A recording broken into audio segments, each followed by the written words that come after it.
Hi guys, welcome to my YouTube channel Telecom Experts, Gaining Knowledge.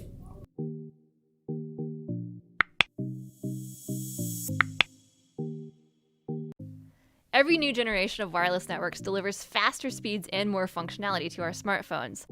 1G brought us the very first cell phones, 2G let us text for the first time, 3G brought us online, and 4G delivered the speeds that we enjoy today.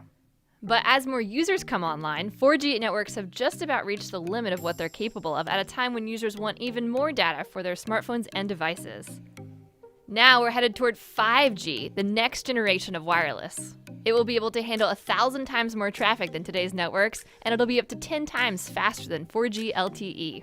Just imagine downloading an HD movie in under a second, and then let your imagination run wild. 5G will be the foundation for virtual reality, autonomous driving, the Internet of Things, and stuff we can't even yet imagine. But what exactly is a 5G network? The truth is, experts can't tell us what 5G actually is, because they don't even know yet. But right now there are 5 brand new technologies emerging as the foundation of 5G. Millimeter waves, small cells, massive MIMO, beamforming, and full duplex. First up, technology number 1. Millimeter waves. Your smartphone and other electronic devices in your home use very specific frequencies on the radio frequency spectrum, typically those under 6 GHz. But these frequencies are starting to get more crowded. Carriers can only squeeze so many bits of data on the same amount of radio frequency spectrum. As more devices come online, we're going to start to see slower service and more dropped connections. The solution is to open up some new real estate. So researchers are experimenting with broadcasting on shorter millimeter waves, those that fall between 30 and 300 gigahertz. This section of spectrum has never been used before for mobile devices, and opening it up means more bandwidth for everyone. But there is a catch. Millimeter waves can't travel well through buildings or other obstacles, and they tend to be absorbed by plants and rain. To get around this problem, we'll need technology number 2, small cell networks. Today's wireless networks rely on large, high-powered cell towers to broadcast their signals over long distances. But remember, higher frequency millimeter waves have a harder time traveling through obstacles, which means if you move behind one, you lose your signal.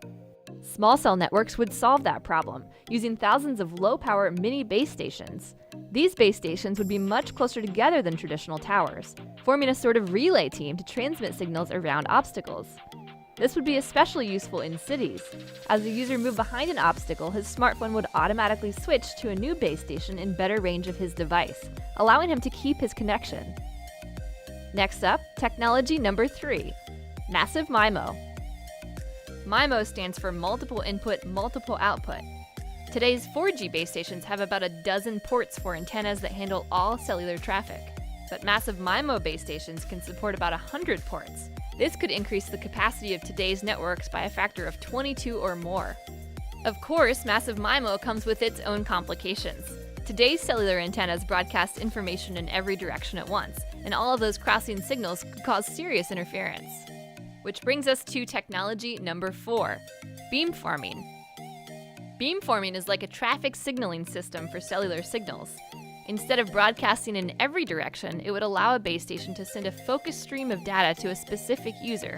This precision prevents interference, and it's way more efficient. That means stations could handle more incoming and outgoing data streams at once. Here's how it works. Say you're in a cluster of buildings and you're trying to make a phone call. Your signal is ricocheting off of surrounding buildings and crisscrossing with other signals from users in the area. A massive MIMO base station receives all of these signals and keeps track of the timing and the direction of their arrival. It then uses signal processing algorithms to triangulate exactly where each signal is coming from and plots the best transmission route back through the air to each phone. Sometimes it'll even bounce individual packets of data in different directions, off of buildings or other objects to keep signals from interfering with each other. The result is a coherent data stream sent only to you. Which brings us to technology number 5, full duplex. If you've ever used a walkie-talkie, you know that in order to communicate, you have to take turns talking and listening. That's kind of a drag. Today's cellular base stations have that exact same holdup. A basic antenna can only do one job at a time, either transmit or receive. This is because of a principle called reciprocity, which is the tendency for radio waves to travel both forward and backward along the same frequency. To understand this, it helps to think of a wave like a train loaded up with data. The frequency it's traveling on is like the train track.